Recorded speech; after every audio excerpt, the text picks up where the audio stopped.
नमस्कार दोस्तों।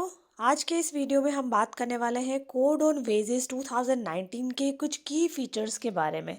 तो दोस्तों, जैसा कि आप सभी को मालूम है कि कोड ऑन वेजेस 2019 के अंदर कुल पुराने 4 एक्ट्स को मर्ज किया गया है, जिसमें सबसे पहला है payment of wages act 1936, second है मिनिमम वेजेस एक्ट 1948, थर्ड है पेमेंट ऑफ बोनस एक्ट 1965 और लास्ट है इक्वल रिम्यूनरेशन एक्ट 1976।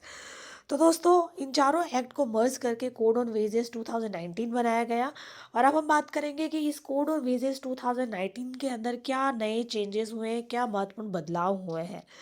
तो सबसे पहला फीचर है यूनिफॉर्म डेफिनेशन ऑफ वेजेस, यानी कोड ऑन वेजेस के अंदर वेजेस की डेफिनेशन को यूनिफॉर्म किया गया है।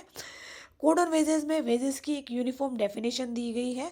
इसमें के अंदर 3 मेन कंपोनेंट्स को इंक्लूड किया गया है।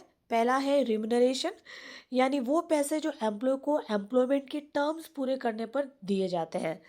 दूसरा ऐड किया गया है वेजेस में बेसिक पे plus DNS allowance plus retaining allowances, इनको वेजेस के अंदर इंक्लूड किया गया है। इसके अलावा कुछ अलाउंसेस जैसे HRA, travelling allowances, overtime allowances, gratuity, commissions, retirement benefits, इन सभी अलाउंसेस को एक्सक्लूजन के पार्ट में रखा गया है, यानी इनको वेजेस में इंक्लूड नहीं किया गया है। लेकिन अगर ये एक्सक्लूजन टोटल वेजेस के 50% से ज़्यादा हो जाता है तो एक्स्ट्रा अमाउंट वेजेस में काउंट किया जाएगा। सेकंड जो फीचर है वो बहुत इंपॉर्टेंट है, यानी इस फीचर के अंदर जो नई डेफिनेशन है उसका use minimum wages, PF contributions, ESI, maternity benefits, gratuity, statutory bonus और सभी वेज रिलेटेड जो पेमेंट्स हैं उनको कैलकुलेट करने में किया जाएगा। तीसरा जो मुख्य बदलाव हुआ है वो है स्टेट्स जो कानून है उन पर कोई इफेक्ट नहीं होगा, यानी ये जो वेजेस की नई डेफिनेशन जो है उसका shop and establishment laws, labour welfare funds, professional tax जैसे जो स्टेट स्पेसिफिक लॉज हैं उन पर इसका कोई इफेक्ट नहीं होगा। फोर्थ चेंज जो है वो वेज कोड की एप्लीकेबिलिटी में हुआ है, यानी अब जो वेज कोड है वो सभी एम्प्लॉयज़ पर लागू होंगे।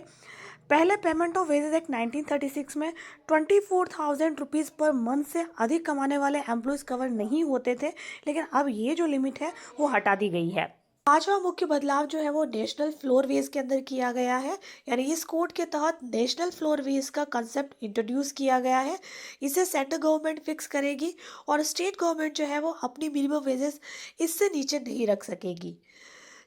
अगला बदलाव जो है वो एम्प्लॉय की ऑर्गेनाइजेशन के एग्जिट पर जो पेमेंट टाइमलाइन है उसमें किया गया है, यानी अब किसी भी exit including resignation per employer को एम्प्लॉय की जो बकाया राशि है वह 2 वर्किंग डे के अंदर देनी होगी। के अलावा कोड ऑन वेजेस के अंदर जेंडर डिस्क्रिमिनेशन को भी प्रोहिबिटेड किया गया है, यानी एम्प्लॉयर को ये इंश्योर करना होगा कि वेजेस में जेंडर के बेसिस पर कोई डिस्क्रिमिनेशन नहीं किया गया है। इक्वल रिम्यूनरेशन एक्ट के प्रोविजन को अब सभी जेंडर्स पर लागू कर दिया गया है। इसके अलावा एक बहुत important change payment of bonus में किया गया है। इसमें एम्प्लॉयर को एलिजिबल एम्प्लॉयज को मिनिमम 8.33% से लेकर 20% तक बोनस देना होगा। सेक्सुअल हैरेसमेंट के कन्विक्शन को अब बोनस के अंदर जोड़ दिया गया है। ये पहले बोनस एक्ट 1965 में नहीं था, यानी अगर कोई भी एम्प्लॉय सेक्सुअल हैरेसमेंट का केस किसी एम्प्लॉय के ऊपर लगता है तो वो बोनस के लिए एलिजिबल नहीं होगा। इसके अलावा एक बदलाव जो है वो changes in payment of wages में भी किए गए हैं, यानी इलेक्ट्रॉनिक मोड को अब ऑफिशियली वेज पेमेंट का एक वैलिड मेथड माना गया है। एम्प्लॉयज़ के द्वारा वेज क्लेम फाइल करने की लिमिटेशन पीरियड भी बढ़ाकर 3 साल कर दी गई है। इसके अलावा इंस्पेक्टर कम फैसिलिटेटर सिस्टम को इंट्रोड्यूस किया गया है, यानी अब इंस्पेक्शन सिस्टम जो है अब पेनल अप्रोच से हटकर फैसिलिटेटिव अप्रोच पर शिफ्ट हो गया है। अथॉरिटीज अब सिर्फ पनिशमेंट ही नहीं करेगी बल्कि कंप्लाइंस में भी हेल्प करेगी। वेज बेस्ड इंस्पेक्शन कर दिया गया है। गवर्नमेंट वेब बेस्ड और ऑनलाइन इंस्पेक्शन स्कीम शुरू कर सकती है, जिसमें इंस्पेक्शन की सारी जानकारी डिजिटली मेंटेन की जाएगी। इसके अलावा कोड ऑन वेजेस में पेनाल्टी को भी इंक्रीज कर दिया गया है। वेजेस न देने पर पहले ऑफेंसेस के लिए फाइन 50,000 रुपये तक हो सकता है, और अगर रिपीटेड ऑफेंसेस होते हैं तो उस पर फाइन जो है वो 1 लाख रुपये और इसके अलावा 1 महीने की जेल भी हो सकती है। इस कोड ऑन वेजेस के अंदर कंपनसेशन अप टू 10 टाइम्स कर दिया गया है वेज या बोनस डिस्प्यूट में एम्प्लॉय को कंपनसेशन क्लेम का जो अमाउंट है उसे 10 गुना तक कर दिया गया है।